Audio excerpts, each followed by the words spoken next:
அரசனுடைய நிழல் கிடைக்கின்ற 7 கூட்டத்தை பற்றி சொல்லியிருக்கிறார். நமக்கு எல்லோருக்கும் அது தெரியும். அதிலே ஒரு கூட்டத்தினர் ரஜுலானி தஹாப்பா ஃபில்லா இஜ்தமஅ அலைஹி வ தஃபர்ரகா அலைஹி. 2 நண்பர்கள் அல்லாஹ்வுக்காக வேண்டி நேசம் கொண்டார்கள், ஒன்று சேர்ந்தார்கள். அல்லாஹ்வுக்காக வேண்டியே அவர்கள் பிரிந்து போவார்கள். இப்படியான இஹ்லாஸுள்ள 2 நண்பர்களுக்கு அல்லாஹ் அரசனுடைய நிழலை கொடுக்கின்றான்.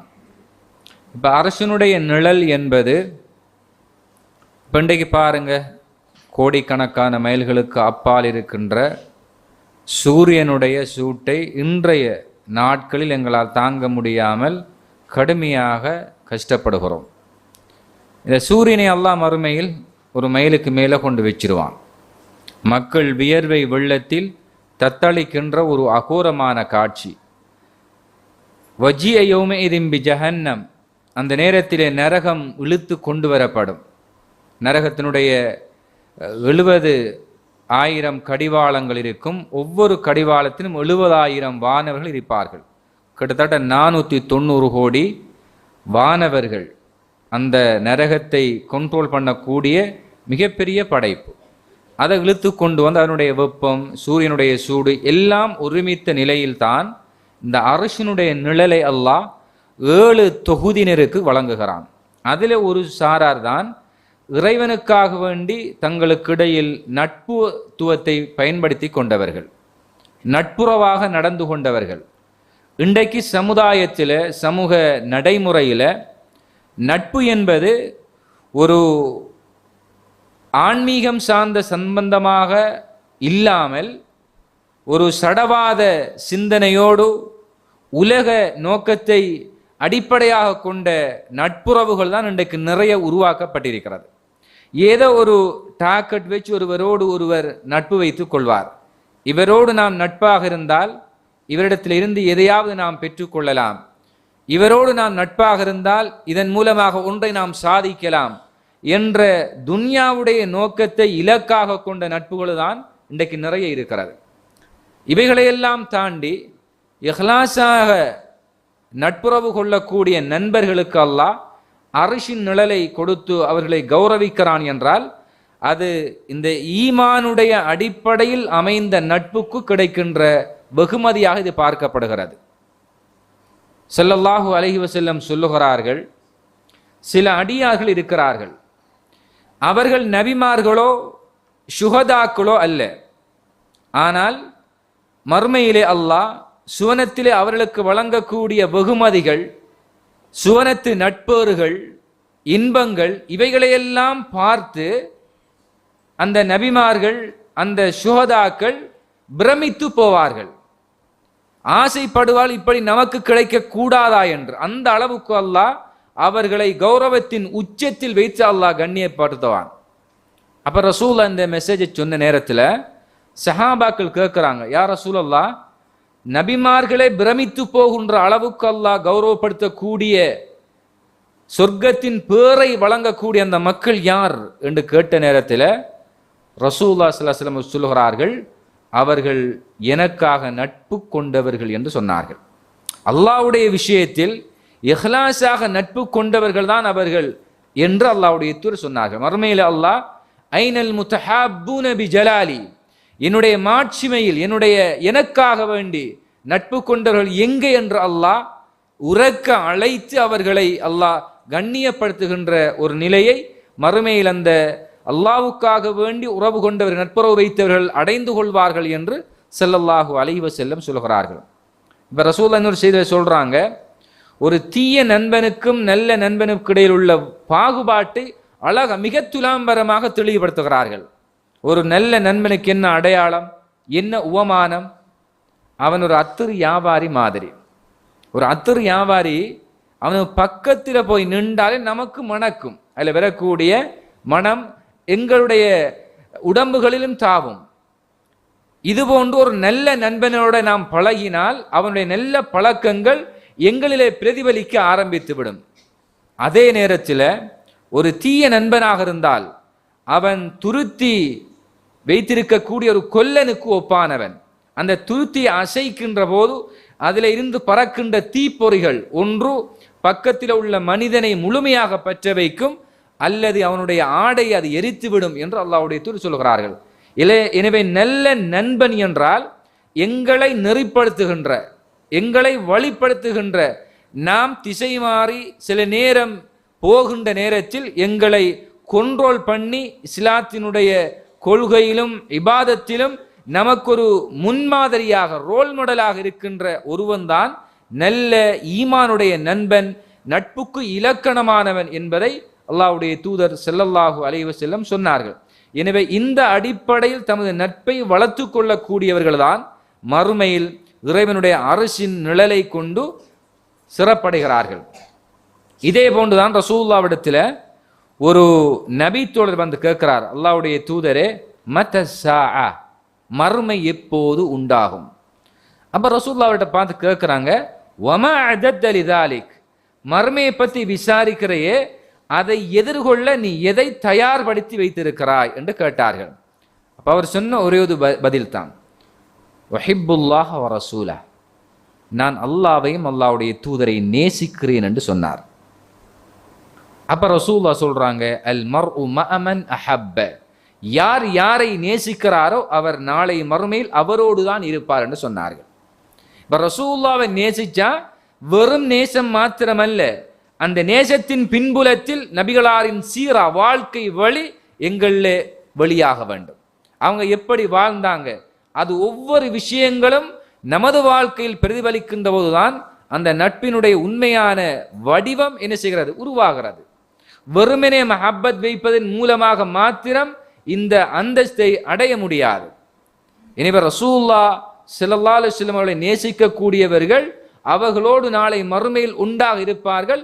அந்த நேசத்தினுடைய பின்புலத்தில் நபிகளாரின் வாழ்க்கை முறை எங்களிலே உருவாக வேண்டும். அதே போன்றுதான் கண்ணியமான சகோதரர்களே, ஒரு ரசூலுல்லாஹ் சொன்ன ஒரு முக்கியமான முஸ்லிமில் வரக்கூடிய ஒரு ஹதீஸ், ஒரு மனிதர் ஒரு ஊருக்கு பிரயாணம் செய்கிறார். அவர் எதற்காக பிரயாணம் செய்கிறார் என்றால், ஒரு நண்பனை சந்திப்பதற்காக வேண்டித்தான் அந்த பிரயாணம். உடனே அல்லாஹ் ரப்பல் ஆலமீன் ஒரு வானவரை அவருடைய ஒரு செக்யூரிட்டிக்காக அல்லாஹ் அனுப்பி வைக்கிறான், ஒரு பாதுகாப்புக்காக அல்லாஹ் அவரை அனுப்பி வைக்கிறான். அவருடைய பயணத்தின் பின்பு என்ன செய்கிறார், இவர் அவருக்கு பின்னால் செல்லுகிறார். ஒரு இடத்தில் இவரை நிப்பாட்டி கேட்கிறார், நீ எங்கே பிரயாணம் செய்கிறாய்? அவர், இந்த ஊருக்கு நான் பிரயாணம் செய்கிறேன். எதற்காக?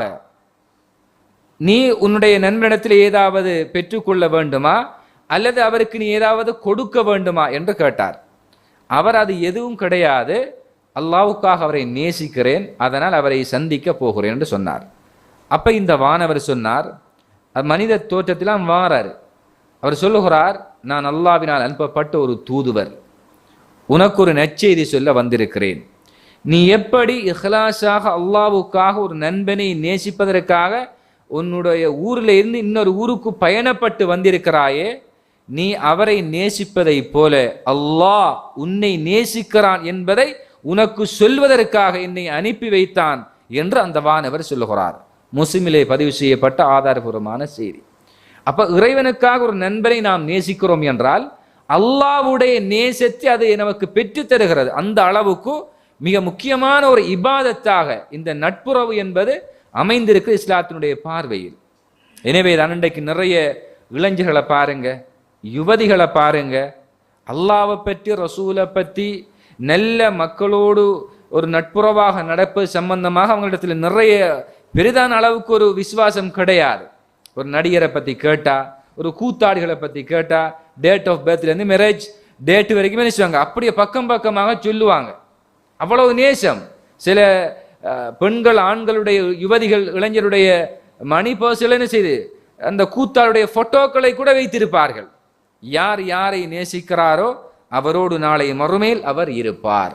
இன்றை பாருங்க, ரசூலுல்லாஹ் சொன்ன ஆடை, ரசூலுல்லாஹ் சொன்ன கலாச்சாரம், நாகரீகம் என்பது இன்றைக்கு எல்லாம் தலைகீழாக மாறி இன்றைக்கு கூத்தாடிகள் எப்படி அணிகிறார்கள், ஆடைகள் எப்படி முடிவாறுகிறார்கள், எப்படியான நடவடிக்கை அதை முழுமையாக ஃபாலோ பண்ணுகின்ற இளைஞர்கள் உருவாகின்ற இந்த காலத்தில் அல்லாஹ்வுக்காக வேண்டி நேசம் கொள்ளக்கூடியவர்கள், இஹ்லாஸான அடிப்படையில் நட்புறவு வைக்கக்கூடியவர்கள், அவர்களுக்கு அல்லாஹ் கொடுக்கின்ற வெகுமதிகள், இவைகளை இன்றைய சமூகத்தோடு நாங்கள் ஒப்பீடு செய்து பார்க்கின்ற போது இன்றைய மக்களுடைய ஈமானுடைய பலவீனம் எந்த அடிப்படை இருக்கும் என்பதை நாங்கள் அடையாளப்படுத்தி கொள்ளலாம். இது போன்றுதான் கண்ணியமான சகோதரர்களே ஒரு செய்தி வாசிக்க கிடைத்தது, மனதை நெகிழ்ச்சியூட்டுகின்ற ஒரு செய்தி.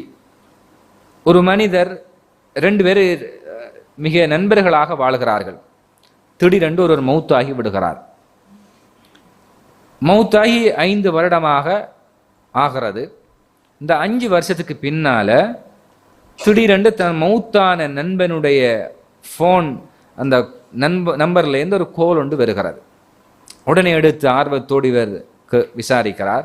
அப்போது ஒரு 10 வயது மதிக்கத்தக்க ஒரு சிறுவன் பேசுகிறான். அப்போ தன்னுடைய நண்பனுடைய மகன் என்பதை இவர் உறுதிப்படுத்தி கொள்கிறார்.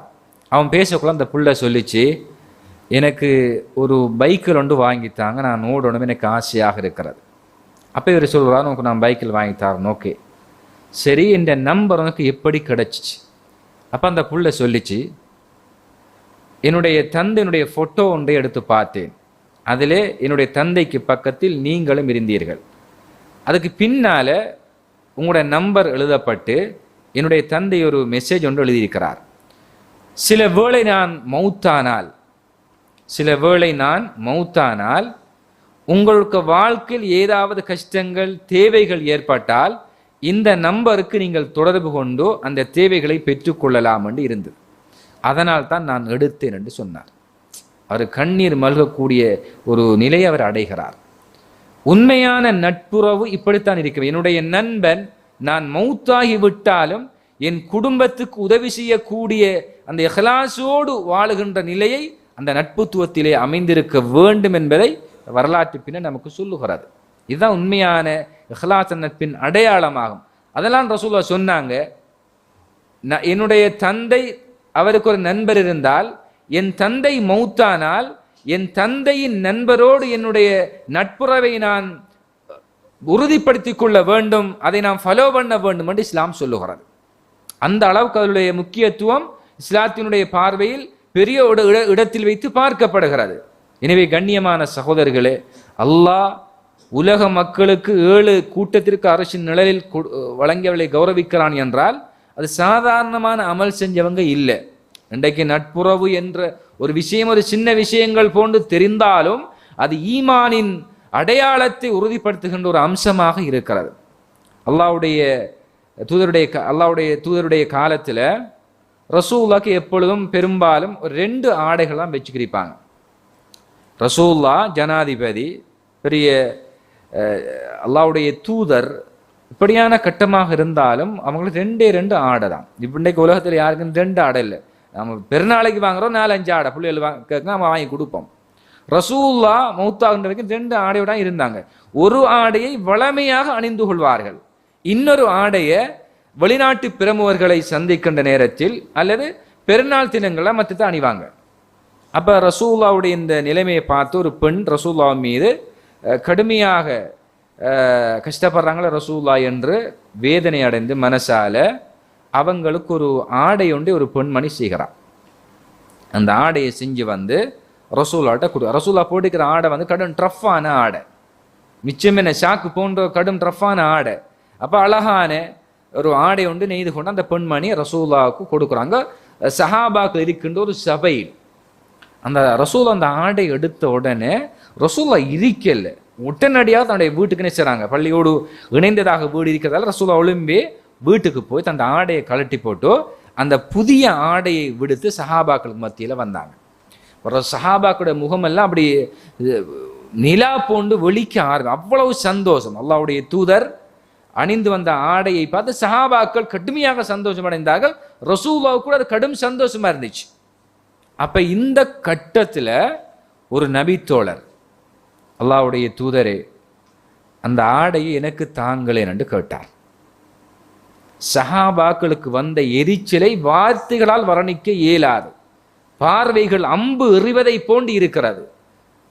ரசூல்லா அந்த மனுஷன் கேட்ட உடனே அப்படியே எழுந்த ரசூல்லா வீட்டுக்குள்ள போய் அந்த ஆடையை கலட்டி தன்னுடைய பழமை ஆடையை உடுத்து வந்து அவருடைய கையில் ரசூல்லா கொடுக்குறாங்க. இப்போ அந்த சஹாபியை பார்த்து மற்ற ஆட்கள் கேட்குறாங்க, உனக்கு தெரியாதா அல்லாஹ்வுடைய தூதர் எதையாவது யாராவது கேட்டா கொடுப்பாங்கன்னு உனக்கு தெரியும் தானே? ரசூலுல்லாஹ்வுடைய கஷ்ட நிலையை அவதானித்த ஒரு பெண்மணி அவர்கள் மீது அனுதாபப்பட்டு அந்த ஷர்ட் ஒன்றை கொடுத்தா நீ கேட்டு அதை பெற்றுக்கொண்டேயே, இது உனக்கு நியாயமா என்று அந்த சஹாபாக்கள் கேட்ட நேரத்தில் அந்த சஹாபி என்ன பதில் சொன்னா தெரியுமா? நீங்க நினைக்கிற மாதிரி அந்த ஷர்ட்டை நான் போட்டு என்னை அழகுபடுத்தி காண்பிக்க நான் விரும்பல. நான் மௌத்தானால், நான் மரணித்தால் நபிகளாரினுடைய உடம்பு பட்ட அந்த ஆடை என்னுடைய கடைசி கவனாக அமைய வேண்டும் என்ற ஆசையில் தான் அதை நான் கேட்டேன் என்று சொன்னார். சுப்ஹானல்லாஹ். இதில் யாரை நாம குறை சொல்லுவது, யாரை குற்றம் பிடிப்பது? ரசூலுல்லாஹ் மீது சஹாபாக்கு கொண்டிருந்த நட்பு இலக்கணத்தில் ஒரு அடையாளம் தான் இது.